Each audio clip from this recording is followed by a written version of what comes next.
రావడం జరిగింది. అలానే మన గోపజ్ రమేష్ అన్న, మందల భాస్కర్ అన్న, వేరే బాలకృష్ణ అన్న, బల్ల సత్యనారాయణ అన్న, అందరూ అన్న కూడా అడ్వకేటు, సీనియర్ అడ్వకేట్ బల్ల సత్యనారాయణ అన్న కూడా ఫోన్ చేసి చెప్పడంతో మన వివిధ విద్యార్థి సంఘాల నాయకులు, మన తమ్ముడు సైదులు చాలామంది వచ్చారు. ఇప్పుడు పర్సనల్గా ఒక్కొక్కరు ఒకరికొకరికి పరిచయాలు లేవు కాబట్టి ఒక్కసారి ఒక 10 నిమిషాలలో అందరూ ఒకరికొకరికి పరిచయం చేసుకుందాం.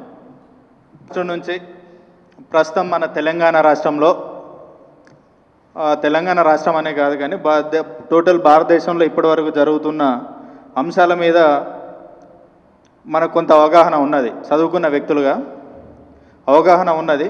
అలాగే దేశంలో ఎక్కడ లేని విధంగా మన తెలంగాణ రాష్ట్రంలో హరీబరీగా మన ఒక సెన్సిటివ్ విషయమైన ఎస్సీ క్లాసిఫికేషన్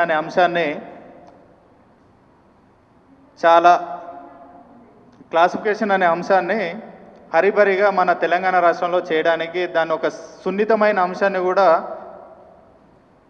చాలా తొందరపడి చేసి 2 వర్గాల ప్రజల మధ్యలో దూరాన్ని పెంచి, ఇద్దరు కలిసిన వ్యక్తుల మధ్య దూరాన్ని పెంచి ఒకే వర్గానికి కొమ్ము కాస్తూ ఇంకో వర్గాన్ని తక్కువ చేసి వాళ్ళ ఆత్మగౌరవాన్ని దెబ్బతీస్తుడే కాకుండా రాబోయే రోజులలో భవిష్యత్ తరాలను దెబ్బతీసే విధంగా తెలంగాణ రాష్ట్రంలో ఉన్న కాంగ్రెస్ ప్రభుత్వం ఎటువంటి నిర్ణయాలు తీసుకున్నది. దానికి తోడు కేంద్ర ప్రభుత్వంలో ఉన్న బీజేపీ ప్రభుత్వం సుప్రీంకోర్టు ఆర్డర్ ద్వారా ఓన్లీ ఈ వర్గీకరణ అంశం అనేది ఓన్లీ తెలంగాణలో కాదు కదా, ఇది భారతదేశం మొత్తం ఉన్న సమస్య కదా. మరి తెలంగాణ రాష్ట్రంలో ఇంత తొందరగా ఈ తెలంగాణ మిన్నే ఈ 2 తెలుగు రాష్ట్రాలలో ఎందుకు ఇంత తొందరపడాల్సి వచ్చింది?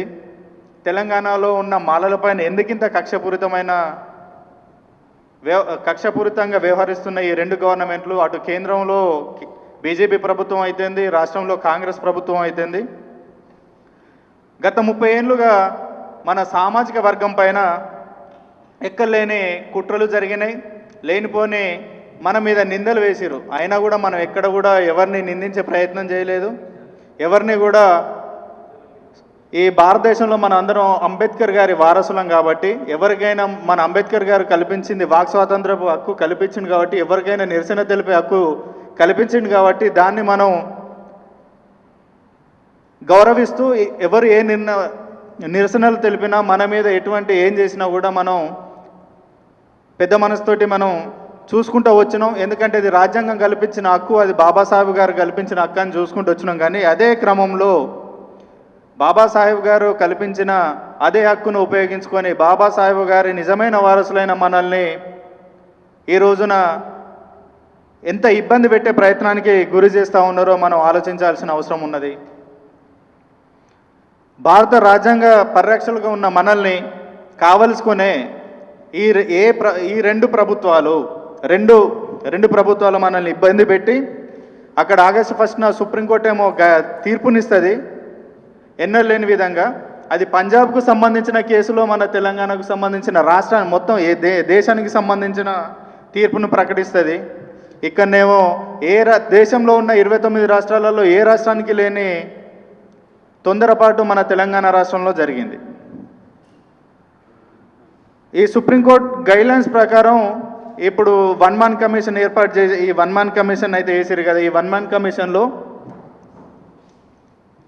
ఎటువంటి ఈ సుప్రీంకోర్టు గైడ్లైన్స్ని పాటించారు, అసలు ఎటువంటి ఈ 1 man కమిషన్లో ఎటువంటి విషయాలు ఉన్నాయి అనే దాన్ని మనకు తెలియపరచడానికి మన దగ్గరికి మన సార్ సీనియర్ అడ్వకేట్ మన రత్నం గారు వచ్చారు. అసలు ఈ 1 man కమిషన్లో ఉన్న ఆంతర్యం ఏంది, అసలు అది మన మాల